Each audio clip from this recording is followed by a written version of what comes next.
Listen, it's not that they didn't feel anything for you. It's that they didn't know what to do with what they felt. And instead of facing themselves, they ran again, like they always do, because that's what avoidants do. They run from intimacy like it's danger, not healing. They run from love like it's a trap, not a home. But here's the thing. Their trauma is not your project. Their fear is not your responsibility. Their silence is not your fault. You are not their emotional babysitter. And yet, you stayed. You stayed through the silence, the pushbacks, the mixed signals, the gaslighting. You stayed because your heart believed in the version of them they could be, and not the version of them they consistently were. That's the trap. That's the addiction. That's where the bleeding began. You see, loving an avoidant partner is like hugging a cactus. You keep trying to hold them tighter, hoping it softens the thorns, but all you do is tear your own skin apart. They don't change, you do. You become more anxious, more insecure, more addicted to proving that you're worthy of love from someone who doesn't even have the capacity to receive it. And I know what you're thinking. But they showed glimpses, moments, little windows of connection. Yeah, and those moments felt like heaven because you were living in a desert. You were so parched for love that any drop felt like a waterfall. That's not love. That's survival mode. That's trauma bonding. That's becoming addicted to a connection that only exists in fragments. You don't want fragments anymore. You don't want someone who gives you their love on a timer, who disappears just when things start feeling real, who sabotages connection the moment it starts to feel safe. That's not love. That's emotional warfare. And you've been caught in it far too long. Let's call it what it is. It's emotional starvation. And the longer you stay in it, the more your brain starts rewiring itself to believe that this is what you deserve. That love is inconsistent, that affection must be earned, that if you're just more patient, more forgiving, more understanding, they'll eventually give you the love you deserve. No, they won't, because they're not even trying. They're not in therapy. They're not self-reflecting. They're not asking the hard questions. They're running, and while they're out there running from themselves, you're sitting in a dark room blaming yourself for not being enough to make them stay. Stop. Just stop. You cannot love someone into healing. You cannot hold them tightly enough to make them feel safe in intimacy if they haven't done the work to feel safe inside themselves. That is not your battle. That is not your burden. You want to heal, you want to finally breathe again, then you've got to put the sword down. You've got to stop fighting for someone who isn't even in the ring. You've got to stop bleeding for someone who refuses to stop cutting, not because they're evil, but because they're broken and they won't admit it. They won't face it, and until they do, every time you go back, you'll lose more of yourself. You'll lose your self-worth. You'll lose your trust in your own intuition. You'll lose your ability to believe that healthy love even exists because you've been too busy calling dysfunction normal. This is the moment, the reckoning, the crossroads. This is where you look in the mirror and you say, I am done breaking myself to keep someone who wouldn't even bend. I am done explaining basic respect to someone who vanishes when they feel too much. I am done lowering my standards for someone who has none for themselves. You're not here to save them. You're here to save you. And yes, it will hurt. Yes, you'll miss them. Yes, your heart will ache for the version of them they never became. But that pain is your medicine. That pain is your wake-up call. That pain is your rebirth. If you're willing to sit in it and finally choose you. Because one day they'll look back and realize what they lost. But by then, you'll be long gone. Healed. Whole.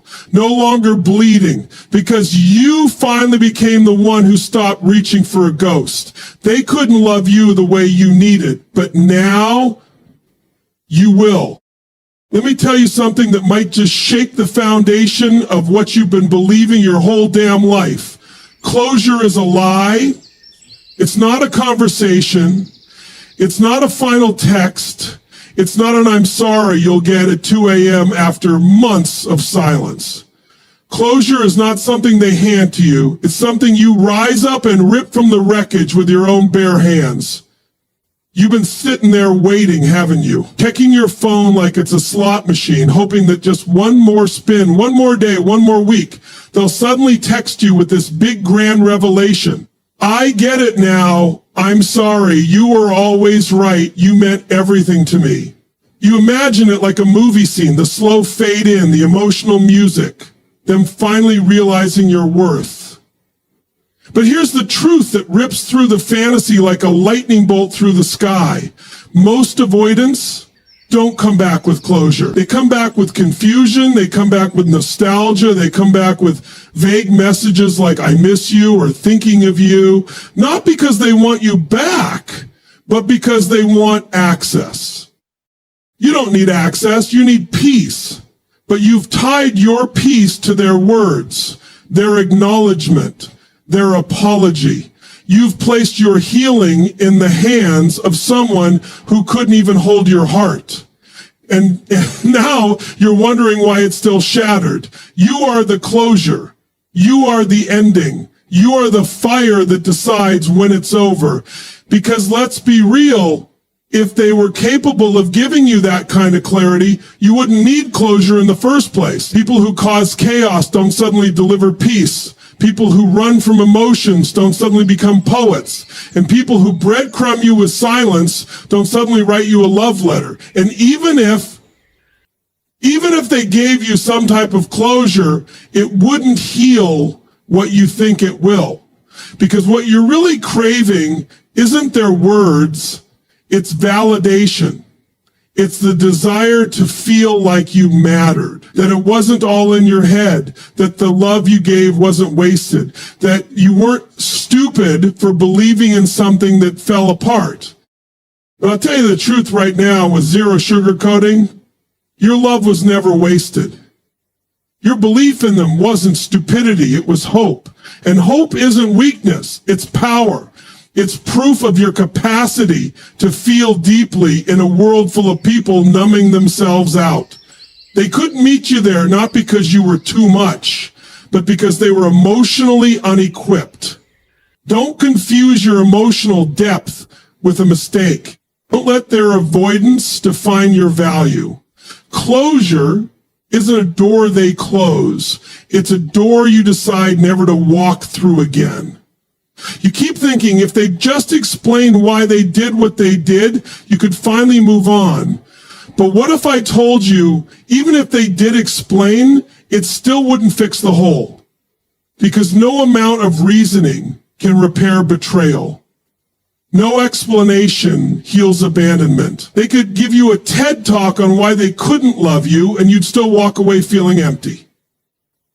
Because you're not searching for words. You're searching for peace. And peace does not come from the same person who broke you. It comes from you. And don't even get me started on the games your brain plays with you in the quiet moments. The overthinking, the endless revisiting of conversations, the what did I miss? What could I have done differently? Why wasn't I enough? That isn't truth talking. That's trauma. That's the echo of their silence, replaying in your nervous system like a broken record. You're not crazy. You're craving resolution from a person who made you question your reality. But here's the kicker. Sometimes the only closure you're ever going to get is accepting that you never got one, and that's okay. Because when someone ghosts, avoids, or emotionally detaches from you without a word, that silence is the closure. When someone refuses to step up, show up, or grow up, that's the answer. When someone can't face you like an adult and say, this is where I failed you, that's the end of the story. Stop reopening the book, hoping the next page will be different. The character isn't changing. The plot isn't shifting. The ending's still the same. And yet, even though they didn't give you a conclusion, you still get to write your own. You get to rewrite the narrative where you stop seeing yourself as the one who got left behind and start seeing yourself as the one who finally walked away from a love that wasn't real enough to stay. You start to own your power, not because they apologized, but because you don't need one anymore. That's freedom. That's power. That's real closure. Write the letter you'll never send. Say the words you'll never hear. I deserved more. I deserved consistency. I deserved presence. I deserved to be chosen without conditions. I didn't get that. And I released the fantasy that one day you'll wake up and become the person I hoped you'd be. You do not need their permission to move on. You do not need their guilt to justify your pain. You do not need them to see your value to finally feel it for yourself, because here's the truth no one tells you loud enough. They knew exactly what they had. They just weren't ready to be responsible with it. And that's not your burden to carry. They couldn't give you closure, but you can give yourself something even more powerful: peace without permission. The moment you stop waiting is the moment you start healing. The moment you stop asking why and start saying enough is the moment you take your power back. They don't owe you a conclusion. You owe yourself a new beginning. And you don't have to wait one more second to create it. You've been trained to believe that if you hurt long enough, cry hard enough, wait patiently enough, they'll magically transform and come back this time healed, this time ready, this time all in. That if you just keep hurting, keep longing, keep the door cracked open, they'll return like a prodigal partner begging to make it right. But let me break this myth with a hammer of truth. Waiting is not healing. Waiting is not growth. Waiting is not love. It's pain disguised as hope. They're not coming back the way you think they are, and even if they do, it won't be the version of them you're dreaming about. Because here's the brutal truth you've been avoiding.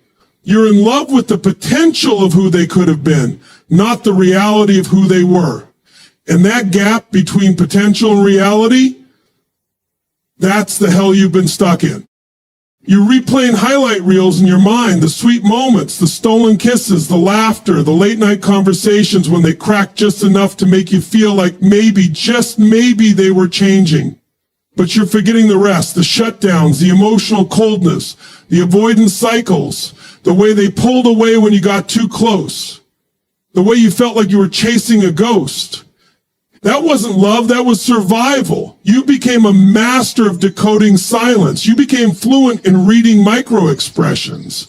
You learned to celebrate breadcrumbs like they were full-course meals. You started thinking, maybe if I just love harder, they'll finally soften. But you're not here to bend over backward to earn basic human connection. You're not here to negotiate your worth with someone who can't even look their own pain in the mirror.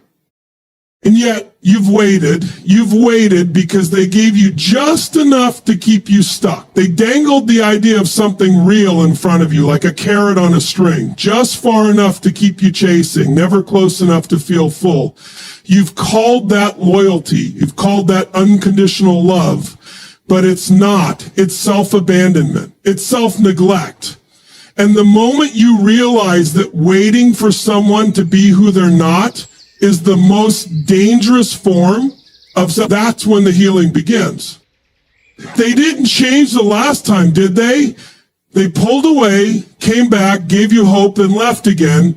You saw it, you felt it, but your heart kept rewriting the story, hoping the ending would be different. That's not optimism. That's trauma. That's your nervous system clinging to chaos, because at least chaos felt familiar. At least chaos gave you something to do, something to fix, someone to wait for. But the truth is, you're not waiting for them. You're waiting for the version of you that didn't get broken in the first place. And the only way to get back to that version of you is to stop sitting by the door hoping they'll come through it. You got to close the door, lock it, burn it down if you have to. Because you're not healing in the waiting, you're decaying. Slowly, quietly, internal. You're wilting in a prison you don't even realize you built yourself. They didn't choose you. Let that truth hit. Not because you're unworthy, but because they weren't ready to love anyone deeply, especially not someone like you. Especially not someone with depth, with intensity, with passion. Your presence triggered their absence. Your openness triggered their shutdown. Your love triggered their fear. That's not your fault, but it is your responsibility to stop giving it more power. Because here's what no one ever told you. Healing is a decision, not a feeling, not a mood, a choice. A brutal, radical, unapologetic choice to stop watering dead plants. A decision to grieve the fantasy. A decision to stop letting the past steal your future. A decision to break the addiction to false hope. You can't get well in the same place you got sick. You can't find peace in the same chaos that broke you. You can't build your future in the ruins of a love that never fully arrived. And if you're still sitting there thinking, but what if they come back different? Let me save you months, maybe years of heartbreak. They won't. Not unless they've faced the demons you kept trying to love out of them. Not unless they've sat in the pain they kept dumping on you. Not unless they've gone to war with their own avoidance. Not blamed you for pointing it out. You are not their rehab. You are not the rescue mission. You are not the reward for someone's delayed maturity. You are a force, a whole damn universe. You are love in motion. And your time is now, not someday, not if, not when they realize, not if they finally get it. Your life doesn't start when they come back. It starts when you walk away for good. And let me be real with you. It's going to hurt. It's going to feel like a death because it is. It's the death of who you thought they were, the death of who you had to become to hold on to them, the death of every fantasy you built in your head to survive the nights they didn't call, didn't show up, didn't care. But on the other side of that death is you, the real you, the powerful you, the you who doesn't wait for love, the you who becomes it. The longer you sit in the waiting room, the more life you miss. It's time to stand up, walk out, slam the door behind you, not because they'll never change, but because your life is too precious to bet on that maybe. Because your future deserves a love that doesn't flinch when things get real. Because your soul deserves someone who doesn't need to disappear to feel safe. You've already done the waiting. Now it's time to do the living. You want to know when it finally shifts? When the pain begins to turn into power. When the ache in your chest stops defining your worth. It's when you stop looking outward for validation and finally choose the one thing you've been terrified to choose your whole